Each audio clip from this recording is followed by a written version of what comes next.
Okay. Yes, that's what I need. I need you just to observe. I don't need any interference. I've never done anything like this either. I know I studied this kind of stuff in college, but that was a long time ago, back in the 1920s. Nobody expected anything like this to happen. Okay, calm down. We're going to do the best we can. Okay, I just have to follow protocol. They want me to wear... I need quiet.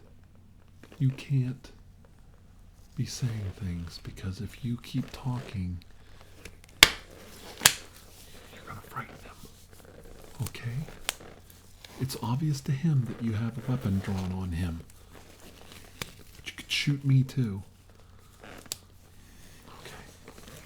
Just, how you feeling? Alright? Okay. Alright. I have to follow protocol. Direct order from a general. I know you don't understand me, but I have to do this.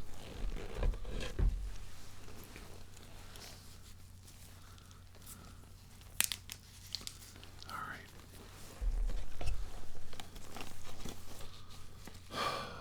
Really, do I need to do this? Okay. Your call, smart guy. That's what I need. Somebody from Washington telling me what to do. Okay. Alright, first things first. My name is Dr. Andrew Michaels. 2 days ago in the northern Tunisian desert, we encountered a downed vehicle. It was obviously left by an alien race so far unknown to human species. Against my direct advice, I am trying to keep this situation as sterile as possible. Look, I've touched this guy 50 times. Do I really have to wear all this crap? If I'm infected, I'm infected already. Oh, Jesus. Alright, so anyway, I've got a recording device right here. My sterilized shield and latex gloves to protect me from the alien bad guy who is so hurt he can barely lift his own hand. And this is one of his hands. I'll lift his arm up now. And he is very, very weak. He has projectiles on his hand right here, like scales and horns. These are bony protuberances. And hold still, it's okay, honey. He has an opposable thumb, very similar to a human hand, and a secondary opposable thumb, and 2 grasping clawed fingers. As I said, he's very weak. You can see here that there is a sealed orifice on his hand, right here. This orifice is part of his digestive system. He uses this orifice. This causes pleasure to him, much in the same way as a human being kissing lips to lips. Massaging this is relaxing and comforting to him. This is part of his digestive tract. They eat through their hands. There is a first and secondary orifice. This aids in respiratory breathing while they are eating. We've noticed that while we massage this hand orifice, the creature becomes greatly relaxed. It's not a sexual stimulation. It is most definitely a relaxation stimulus. So that's how the creature takes in food, through the hand. So they grasp. Let me lay this down. Relax. It's okay. Alright, just relax. I'm calling him honey because I think it's a girl.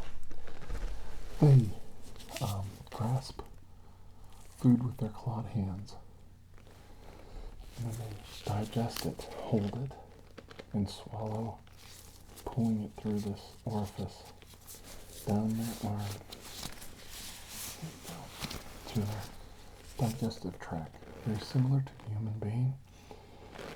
Instead of digesting food through their mouth orifice, they digest through their hands, which would work in a survival situation. You hold the food in your hand, therefore you're able to locomotion and escape enemies, yet still gain nourishment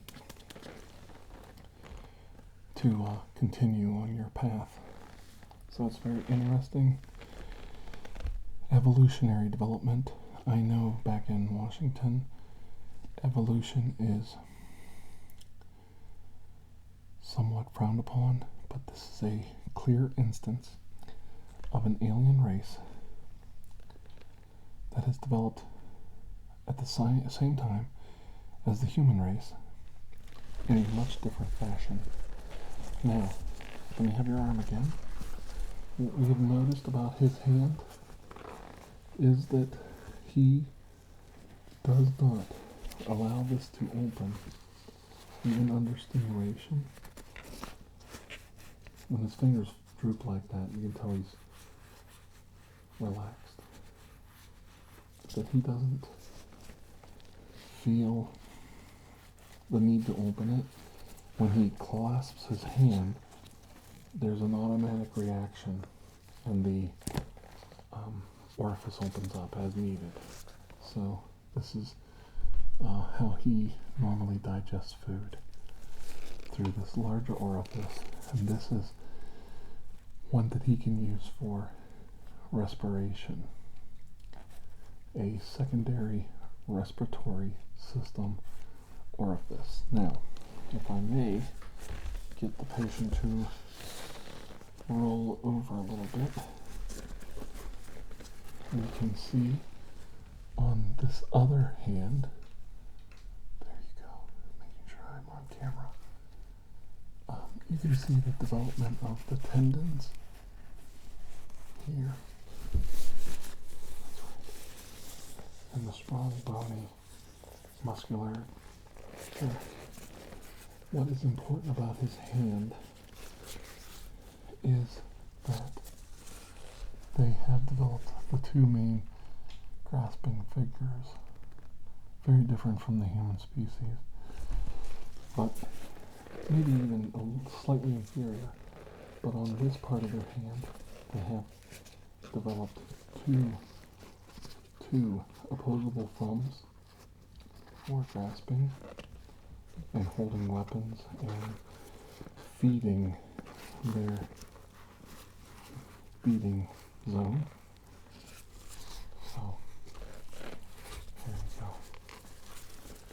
And there's a lot of differences. And as I pointed out, there's these defensive buckler. This is a defensive armored buckler ridge that we believe they would use to shield an attack. Let me show you. I'll show you a profile too. This is the bony structure on the hand, and more like the arm, forearm. And okay, relax. And this bony structure acts like a defensive way for them to deflect attacks and to absorb blows to their body. So, yes. And these are not creatine horns, protuberances like on a mammalian creature.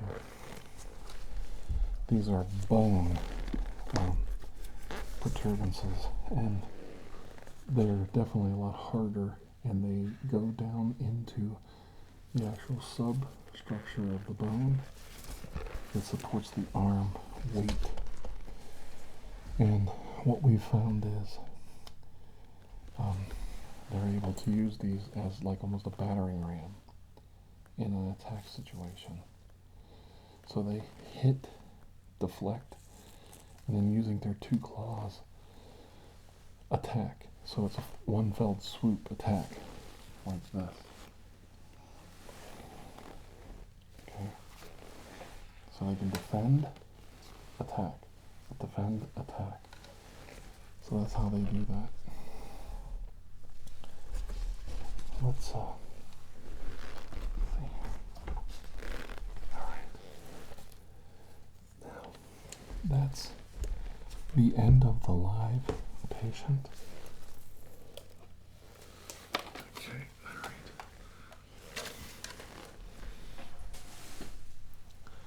Okay, now, no longer dealing with the live patient. We have the death mask. Hold on just a second. I noticed a couple things I want to write down.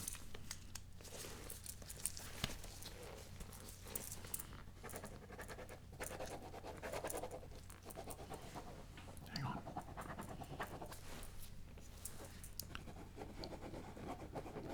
Just relax. Okay, yeah, you can wheel him out. Wheel him back into the nitrogen tent. Let him get some air. We're not sure what kind of air he breathes.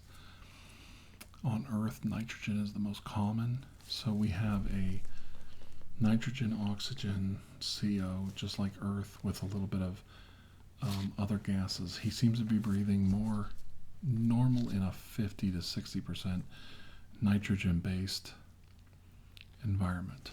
So we're not sure. The tests on the dead alien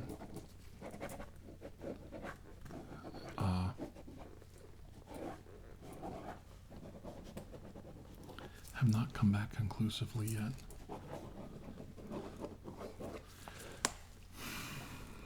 The reason I wheeled him out is some rather overzealous officers in the OSS, and this is me talking directly to Washington. Overzealous agents did a rudimentary form of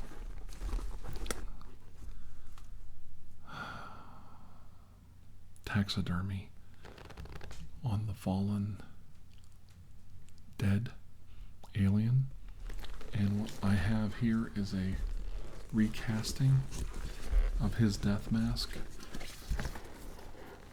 So this is one of the aliens that died. He was older and not as smooth-faced as the female. We believe he was an older, elderly creature, maybe of great political stature. You can see that his eyes are much larger than a human's, and there's no hair. But these wrinkles, this aging on the face, is very similar to aging on a human being. This is a latex recreation of his face. His original face was destroyed when they manipulated him for the cameras. They do have a hearing ear right here. This is where the aliens can hear. It's lower than a human ear, offset on their neck, and connects to a different part of their brain than it does on a human being for the purposes of hearing.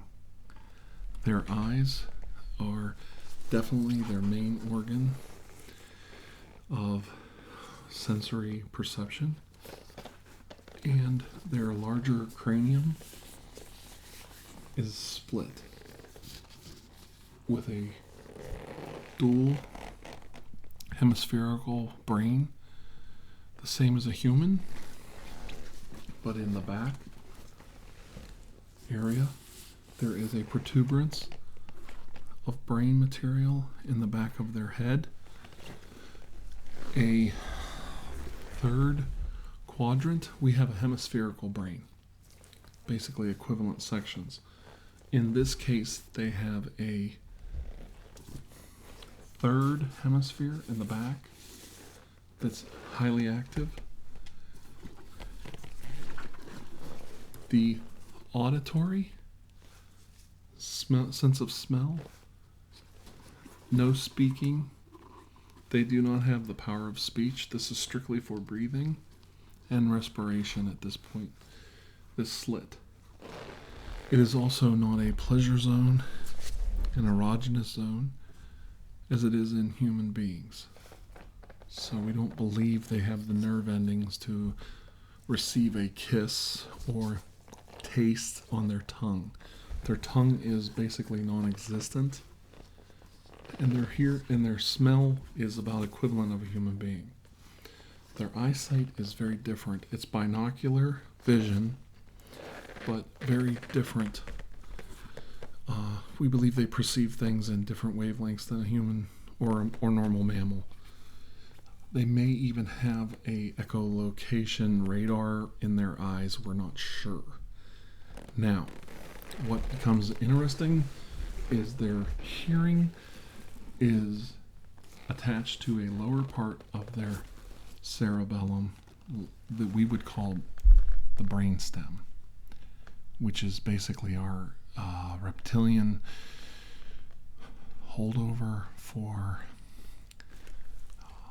flight or fight stimulus. In the case of these alien creatures from beyond, for lack of a better word, they have a third hemisphere, and in the third hemisphere, all of everything but their hearing. We believe hearing is something that is attached to them as a survival instinct in their base of their spine. All their other senses have highly evolved: sight, smell, and they do not speak, but how they communicate is through this hemisphere. And we believe through that hemisphere they communicate through ESP, extrasensory perception, somewhat like a medium does. That's what we believe. We've also found some, I don't know how to tell you this. We've also found in their crashed ship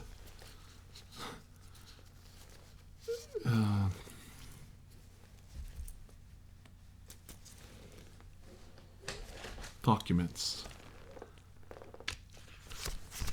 This is the strangest piece of evidence.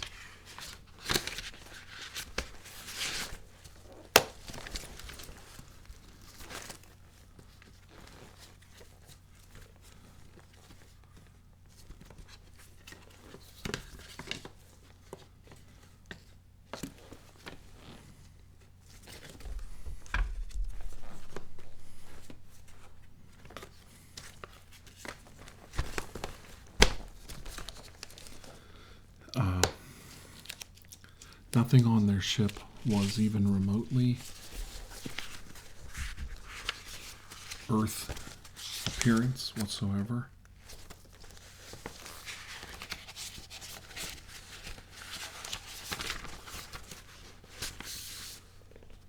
But what we did find were 2 sheets of paper with writing on them, text, and signed like a diplomatic contract, treaty, agreement. This is the part nobody's going to like. They were written in German. We have a very good idea that these creatures are working with the Nazi Third Reich. And we also believe that the spirit medium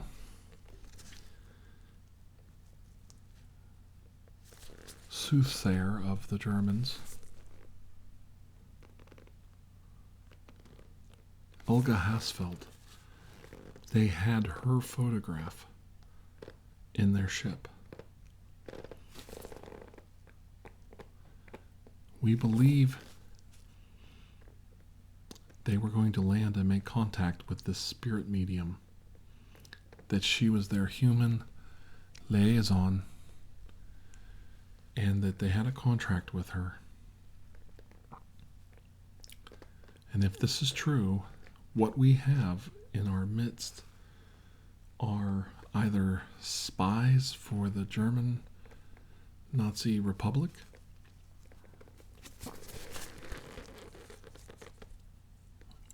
or a terrestrial race we're not aware of yet. Helga was an acclaimed medium who made boasts of being able to communicate with the dead and being able to communicate with people from other worlds. It's very possible that they have her photo so that they could do a visual recognition of her, because this isn't a normal piece of paper photograph. This photograph, though it appears to be a normal black and white still photograph, was taken when she was 19. She's 67 now. And this paper, when run over a magnet and taken an x-ray of, is covered in wiring. This is not a normal photograph, but more of an electronic radio toy or something, for lack of a better term.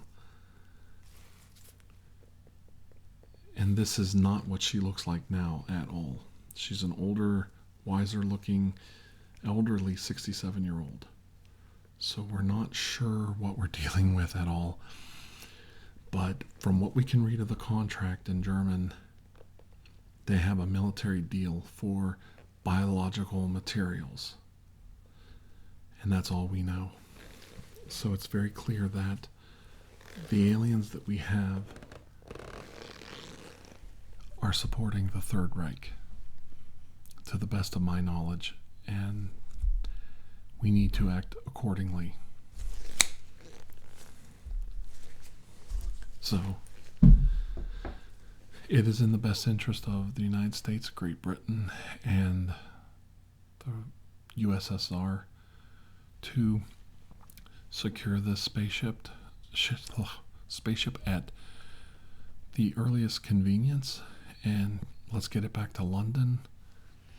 Let's not mince words about it, and let's keep these aliens undercover as much as possible. We'll send them with the spaceship and the materials. So, I know you may not be hearing this feed live, but by the time you do, hopefully our scientists at Los Alamos will be able to shed some more light on this subject. In the meantime, this is Dr. Andrew Michaels, and I wish you a most blessed day.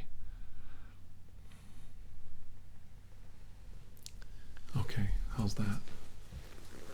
You think we got it? Did you turn the record player on? All right. You think you can sync up the sound to the film? That's pretty cool. I mean, for film on in the field, that's pretty cool. I've never seen anything like this. It's a pretty interesting device. I don't know. Do I think the aliens work with the Nazis? Let's see. German contract. German medium. We're in the middle of a war with them in the Mediterranean. They crash landed where the Germans' position was. It's a good thing that bombing raid worked, or they would have landed in German hands instead of ours. So we have our Bedouin friends to thank for that.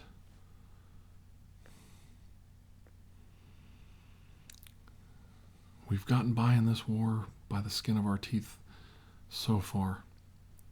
We just have to hope our good fortune keeps lasting, or we're dead.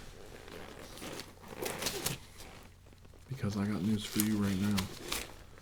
We are losing this war. I don't know what they're telling you, but we're losing this war.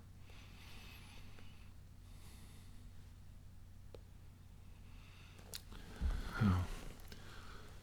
They're not going to say anything. They still have the live alien. They won't say anything about this one. But really, did you guys have to do that to him? Yeah, I know. Even Abraham Lincoln has a death mask, but this was disgusting. I don't know. It just really turns my stomach. You got what you want for the cameras? Because I gotta get out of this monkey suit. Could you imagine me in a suit and tie? We got a war to fight. I ain't got time to look dressy for the cameras. I was just thinking, they wouldn't take me seriously unless I looked, like a doctor. All right, let's go get something to eat because I'm starving. What do we have in the night? Lamb? All right, I like lamb. That's good. All right. Oh, you didn't turn the camera off? That's funny.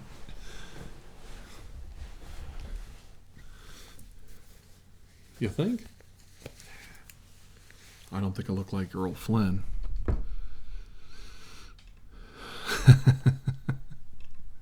Hey, but thanks anyway. I appreciate the compliment. All right, let's get this camera off and go get something to eat because I am freaking starving. I hope somebody has a bottle of whiskey because I could use a stiff drink after playing around with H.G. Wells' Invaders from Mars.